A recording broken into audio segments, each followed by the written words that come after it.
Wah, wah, wah. Not too much. We're getting there. But this will be a fun video. We're going to do a lot of Power Rangers in that tub. I wanted to cover these. These are the classic He-Man. Remember these? Oh my gosh. So these were the first reincarnations of He-Man in general. This was the first time we're getting like up to date, beautiful sculpts, and we're all excited. Of course, there's the online ordering system, which was a train wreck to get your exclusives, and that kind of knocked me off. I actually stopped after a couple waves because I couldn't get anything. Like, right? I'm not going to go to the toy show and pay $60 for characters that I could have gotten for 15 or so. So these are the last ones that remain. And I think, yeah, I got more in here. And these were great days. Like, think about that. This is the first time Mattel is like acknowledging to us that we are worthy for new editions of He-Man. And then today we have so many different companies have come in and made all these characters in new versions and formats. And it's just, where does it end? Like, do you like Scareglow? We all love Scareglow. Do you want 10 different versions of him now? And the figures they're lovely. They really are. But there's just too much. And I had the vintage line, and I'm happy with that. And I would like to have some of the newer stuff. But again, if I keep that up, we're just going to have all of this again. So it's best to let stuff go. The She-Ra ones, those were insane. I believe this is hold on, I'm gonna open it. I'm breaking the seal. It's worthless now, people. Yeah, here's Catcher. Is this Catcher? Who is this? Oh, it's Krita. Who the hell is Krita? Okay, so this still applies. So all the female He-Man figures from the classic line, they are the most butch looking females ever designed for a toy line. Somebody there at Mattel at that time frame was like, dude, chiseled butch jaws on women are the hottest damn thing since sliced puppies. So this one's not that bad. Most of the others, I'm going to throw them up on the screen. I'm not going to dig through all this stuff, especially the She-Ra, the Catras, everybody Frost. It's the same body mold. They're just big, beefy, snoo looking cave women with big chiseled jaws, and it just never looked feminine. Their chest looks like it's just muscle. So I never got too excited about those, and I have a number of those here and there. But we got like Sorod, which is awesome. I mean, Sorod's just, Amy has a lizard creature. Sorod and Blade are just, got Darius. I can't believe I let the actual Darius prototype go. It was just, you're an idiot. I mean, not calling you guys an idiot, but you're, as in the royal we, as in me. But the actual prototype hand-painted hard copy showed up for sale at an auction. And I was like, that's going to go for too much money. And then here's Angela. Oh, Angela would be a great, I don't have to pop anything up on that one. Then I can pop up Angela. Oh my God. The original line is very feminine, doll-oriented, but as well as an action figure. So, again, look at that jaw. Look at the body structure. She's just beefy. Still, it is a nice piece, though. I'm just being overcritical, as we all are. As you know, today's world, these toy companies are well aware that they cannot make the perfect action figure. Because if they do, they'll never be able to sell an action figure of that character ever again. So they have to do it just a little bit wrong, just a little bit off, just a little bit here. And then you're like, well, it's good, but we would like... Man. So yeah, I'm just going to let all this stuff go. Because it's just, the package is the same design over and over. I'm not that super stoked. Maybe I'll keep a couple of the oddball characters. Chief Carnivorous. Does we have two of those? Is that the other one I had here? Is that how dumb I am? No, it's Carnt Mauzo. Oh my God. Here's a Catra. So yeah, we're going to let all this stuff go. Here's Peekaboo. I like the colors on Peekaboo. Do I have a Scareglow? There's a She-Ra. Yeah, I'll just keep a She-Ra, a He-Man, and one other, and that's it. Wow. Webster just looks ripped. Still looks pretty damn cool, to be honest with you. So the more I look at this, the more I'll be like, oh, maybe I should keep that. But yeah, all this has to go except for like one or two. So that being said, that's just how the world is. There's so much new stuff. They keep pumping it out. They keep, I mean, it's about money grab in general. All the reissues, all the new redos. I refer to it this is like the finale. Everything's being swirled together in a toilet drain. They're merging toy lines, Ninja Turtles and Power Rangers and He-Man and wrestling. Now, yes, it does look cool.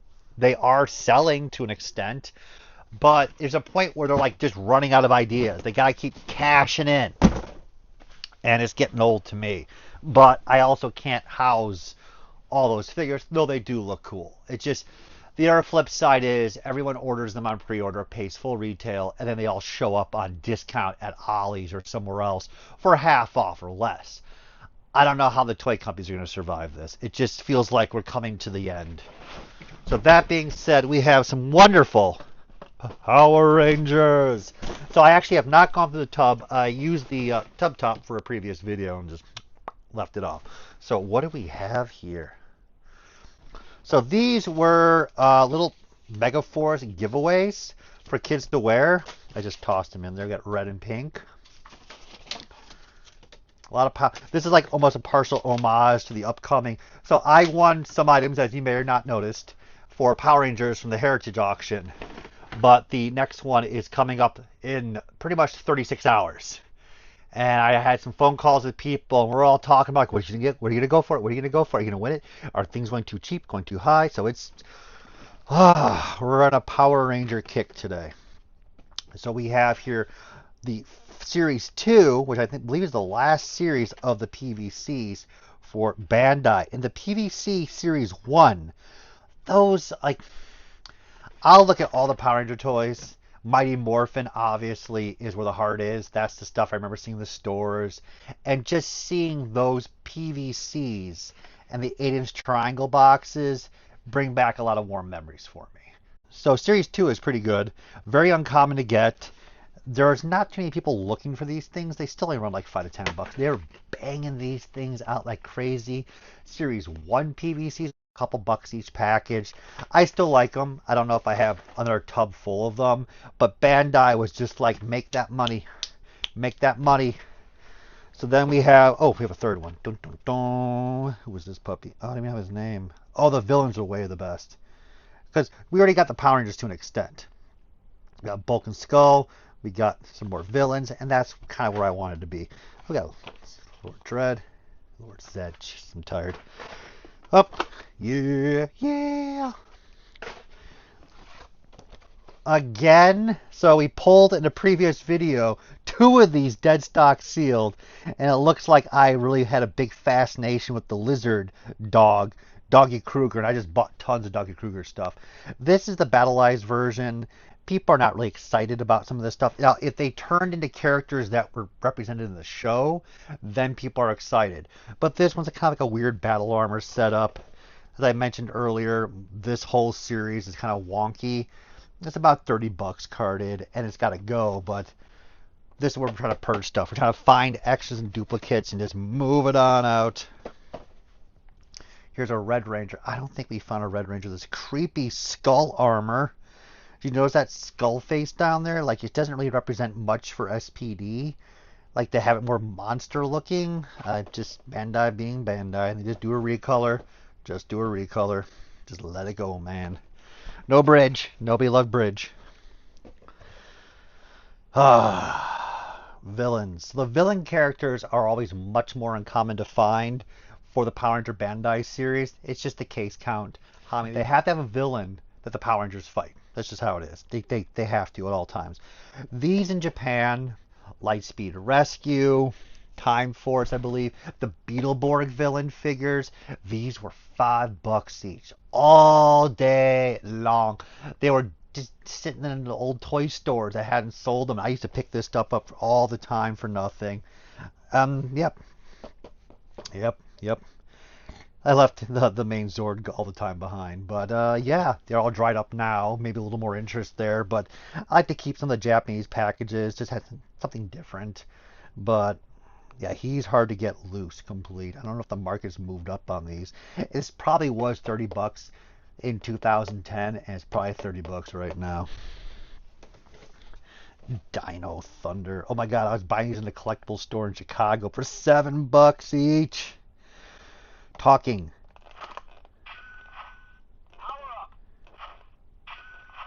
Well, glory to Bandai. Still works. This was a neat set. You could build this crazy, crazy character if you bought all 5 Rangers. It's uncommon to get, to be honest with you. It really is. Well, the next one is we have a Blue Ranger talking. The market has not moved up on much Power Rangers, to be honest with you. It just kind of lingers. But these are wonderful pieces. We get to Dino Thunder, the other tub. You can see if these are extras or not. But talking. Yeah, they're all keepers for the moment. And as I mentioned earlier, they did a great job of all the color variations. The blues, the red, every year with just striking colors. So this is Wolf King, I believe it's Korag in purple edition. This is the evil version. Clear yellow. This is a Disney Store. There it is. 2-pack. Disney Store would do exclusives. And most people don't know it, but there was a couple exclusive sets. And the best one ever was a Korag that was never produced of this figure. They made him in red and white, which is uncommon on a single card. You could find him on a single card. And then there's a 3-pack that only 2 samples I've ever seen in a white engineering box sample. The bubble inserts there, 3 figures. And like they would do a combination of like the current year Power Ranger and then the previous year. So they did Korag in the deep red and black. That was never ever produced. I've only seen 2 of those ever, and I do have one of those in my collection because I bought that back in the day when nobody cared about this stuff. We're gonna find that in one of these tubs soon. Shang Tsung. So digging through, we have yeah. Look at that. Did I open it? Oh yeah, I played with that puppy. Oh hell yeah, I'm gonna play with that puppy. So this is the Megazord of the Wolf Kaiser. In the West, we received the good version in the white and red and gold. This is the bad guy version. This is only released in Japan. And so in Japan, roughly how it goes is toys come out, they sell, some don't. Those get discounted, blown out to discounters, and they blow them out and they discount them and it just cycles out until it's all gone. So I remember walking through Akihabara, one of the back alleys there, and it's mostly a store that deals in like electronics and oddball stuff, and they get lots of like discount things. And I walked by, and this is still like 2010 probably. There's like 30, 40 of these dead stock sealed, and I paid sen nana hapyaku yen. So roughly about 20 bucks. And I was like, hell yeah, I'm buying one. Again, foresight, and again, hindsight, should have bought all of it, obviously, and just shipped it all home. But again, we'd be sitting on it. How much they're worth, 2 years later. You need stock that rotates fast versus this, we're going to sit on it forever. But I'm happy to have a nice clean sample. And again, stuff like this in Japan for the longest time, anyways, dirt cheap. Dirt cheap might be a tag on this one. Maybe not. So this is the garage for Turbo. It kind of is an oversized, wonky play set that kind of falls apart a little bit.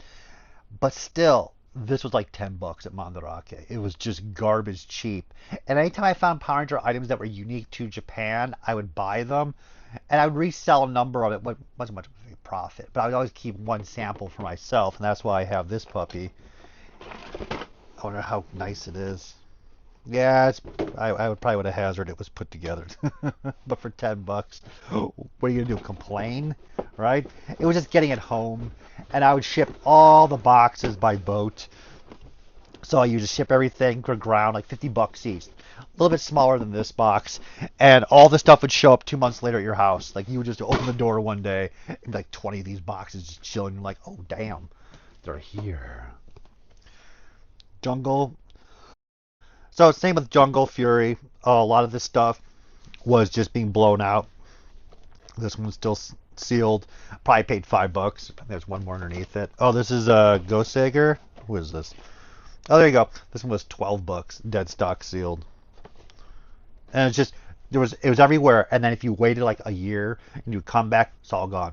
Nobody has this stuff. And it's much tougher. I'll talk someday in the future about when I was going there. At one point, it was like night and day coming back from the U.S. to Japan, and all the dead stock sealed morphers, case fresh stuff, all dirt cheap, amazing prices. $45 for the sealed Dino Thunder, Abba Ranger, Stego morphers, all day long.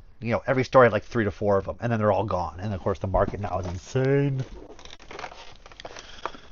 So one of the things I focused on, and not so much on this set, should have focused a little harder, was picking up the battle pack / gift sets. All the series, like Mighty Morphin and a couple others here and there, for quite a while they had the gift sets, and these are very hard to get.